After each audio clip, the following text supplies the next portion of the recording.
Okay, let's talk about one of the most dreaded parts of the academic job market, the cover letter. So many people get this wrong, but we're going to flip the script. Forget thinking of it as just a summary of your CV. We're going to show you how to turn it into your single most powerful tool for actually landing that interview. And this, right here, is the absolute core idea. This is the one thing that will completely change how you write these. Your cover letter isn't a checklist. It's not just a list of things you've done. It is an argument. It's a story. And it's your one big chance to persuade a search committee that you, and only you, are the solution they've been looking for. So let's really hammer this point home. You have to shift your mindset from summary to persuasion. That's the whole game. See, a summary just informs people of what you've done. But an argument convinces them. And when your application is sitting in a stack with 100 others, believe me, the ones that convince are the ones that get a second look. So, what does a persuasive narrative actually mean in this context? It means that every single sentence you write, every paragraph, is specifically designed to make one clear case that you are, without a doubt, the perfect person for this job in this department at this specific university. It's all about targeted, compelling evidence.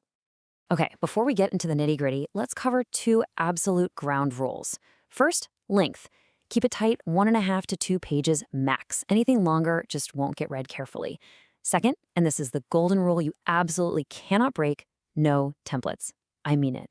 If a committee even gets a whiff that you sent a generic, copy-pasted letter, it's going straight into the trash. Every single letter has to feel like it was written just for them. All right, let's get into the structure. We're going to break the cover letter down into its essential parts. But don't think of these as just sections to fill out. Think of them as the building blocks you're going to use to construct your powerful, persuasive argument. Here's our roadmap. It's pretty straightforward. We're going to start with a really strong hook to grab their attention. Then we build the core of our argument with our research and our teaching. We connect it all by talking about service and fit, and then we wrap it up with a clean, professional sign-off. You see? Each step builds logically on the one before it. So that opening paragraph, your hook, it has a ton of work to do, and it has to do it fast. First, get the basic stuff right. Address it to the chair of the search committee. Then, state the exact job title you're applying for and your current position. Right after that, give them your one-sentence scholarly identity. And here's the key. End that first paragraph by telling them why their university specifically caught your attention. That shows you've done your homework right from line 1. Okay, now we're getting to the real heart of your argument.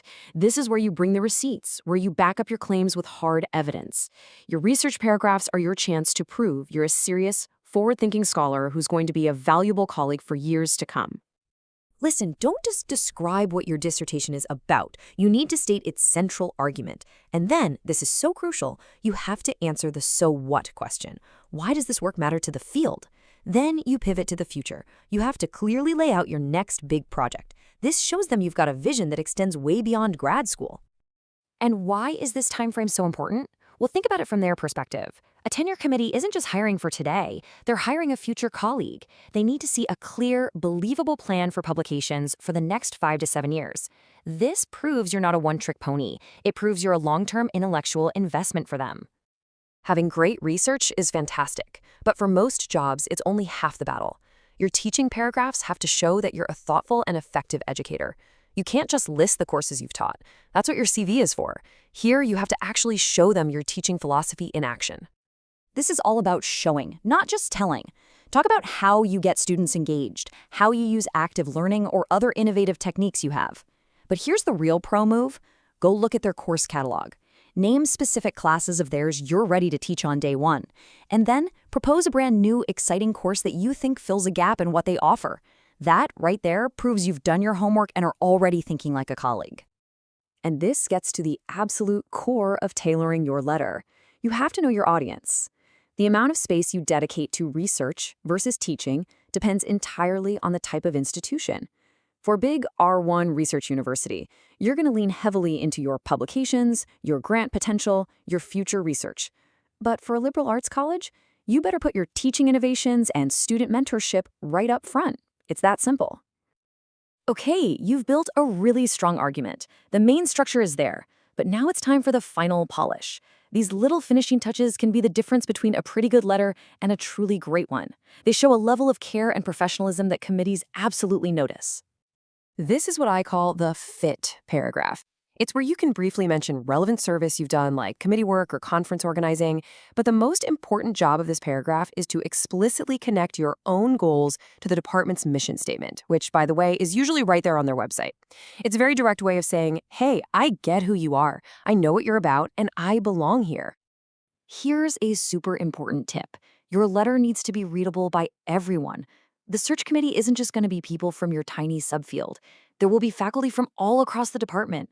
So if a historian of early modern Europe can't understand your letter about contemporary political theory, you failed. Keep the language clear, direct, and accessible.